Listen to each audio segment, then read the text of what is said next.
Few music legends are as brilliant, yet as complex, as Brian Wilson, the creative heart of the Beach Boys. Wilson didn't just write songs, he crafted sonic landscapes, There's lovingness in the music that people can relate to the love. pushing pop music's boundaries, responsible for authoring some of the best-selling records in rock history, as well as what could be considered the most mythical lost album. But beneath the sun-drenched harmonies lay unparalleled genius, personal struggle, and an unwavering commitment to sound.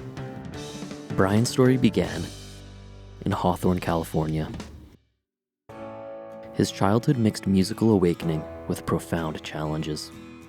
His father, Murray Wilson, a musician, recognized Brian's talent, but his often abusive nature cast a long shadow. Brian's love for music sparked when he heard Rhapsody in Blue by George Gershwin at his grandmother's house. It was here that Brian's unique musical ear started to develop, dissecting arrangements and dreaming of unmade sounds. By the early 1960s, with brothers Dennis and Carl, cousin Mike Love, and friend Al Jardine, the Beach Boys were born. Their catchy tunes, which captured the California vibe, quickly captivated the nation. You know, it's an amazing thing because you have hit after hit. Who determines, Brian, what will be done next? Well, I guess I do. I don't know. I write the songs and produce them, so I have a lot to say about it. Even then, Brian was the musical architect, meticulously arranging harmonies, layering instruments, and producing the tracks that defined the California sound. While others surfed waves, Brian crafted them in the studio. What truly set Brian apart was his singular approach. While other artists focused on catchy melodies, Brian was consumed by sound. He heard symphonies in his head, layers of instruments, complex vocal harmonies, and unconventional timbres. He used the piano as his primary tool, not just for melodies, but for building intricate chord voicings, often favoring extended chords that added a rich, sometimes melancholic complexity to his music. He would meticulously layer instruments, from string sections and French horns to bicycle bells and dog barks, where every element had its place.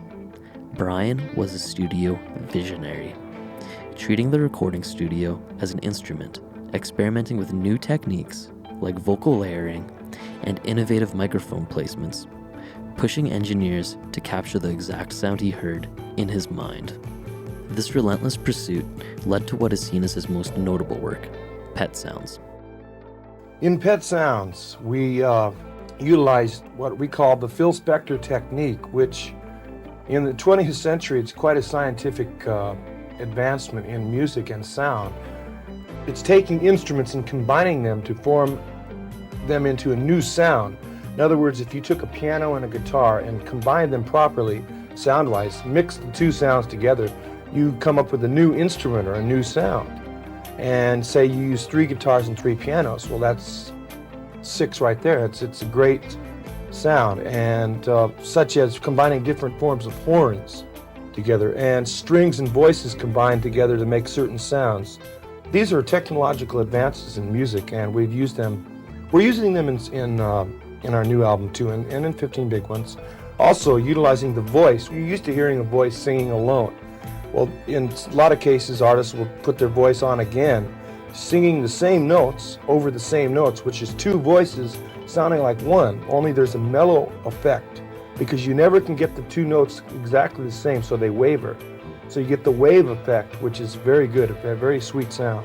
With Pet Sounds, I wanted to write some songs that reflected how I really felt about life. Something more introspective, like taking a good look at yourself, see how you feel, and then see what you should do to improve yourself. That was my way of coping with those kind of things that come up in every man's life.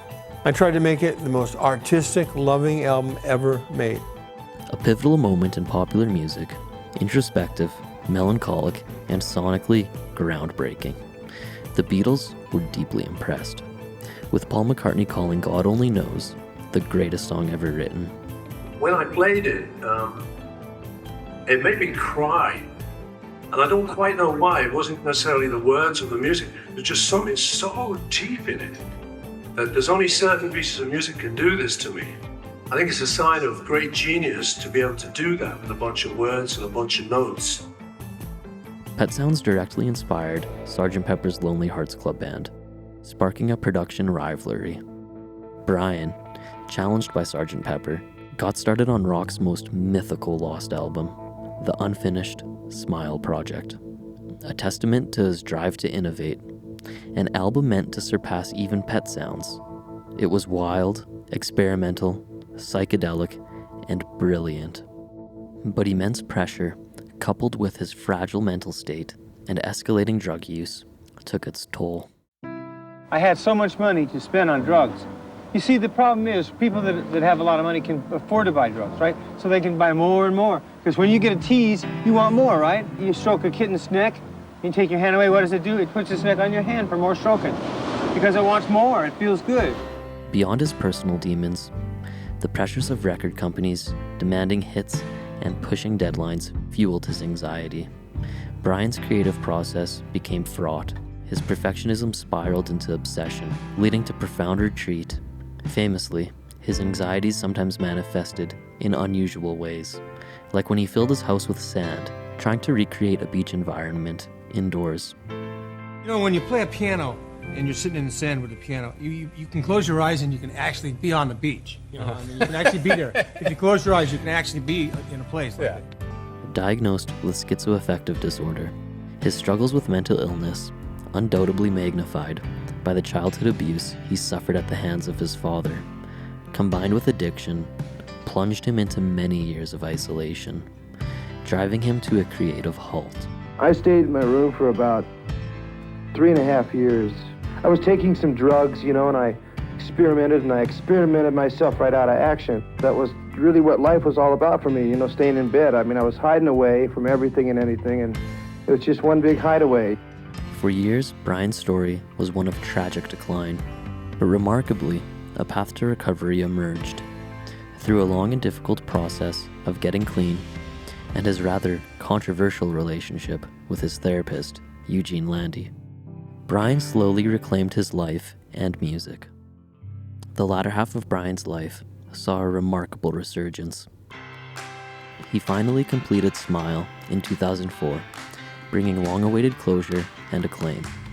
His solo career, beginning in the late 1980s, offered new avenues for his creative expression. His solo albums continued to deliver moments of his signature brilliance, from his self-titled album released in 1988 to his most recent album, At My Piano, in 2021. He showcased diverse talents as a songwriter, composer, and producer. What's unique about Brian is he didn't just master one instrument or specific musical talent. He simply did it all. He showed that popular music could be as emotionally resonant and artistically profound as any other genre. Brian Wilson passed away on June 17th, 2025. He was more than a musician. He was an innovator, a survivor, and above all, a creative genius, who despite his struggles, gifted the world a symphony of sound that continues to resonate. Rest in peace, Brian Wilson.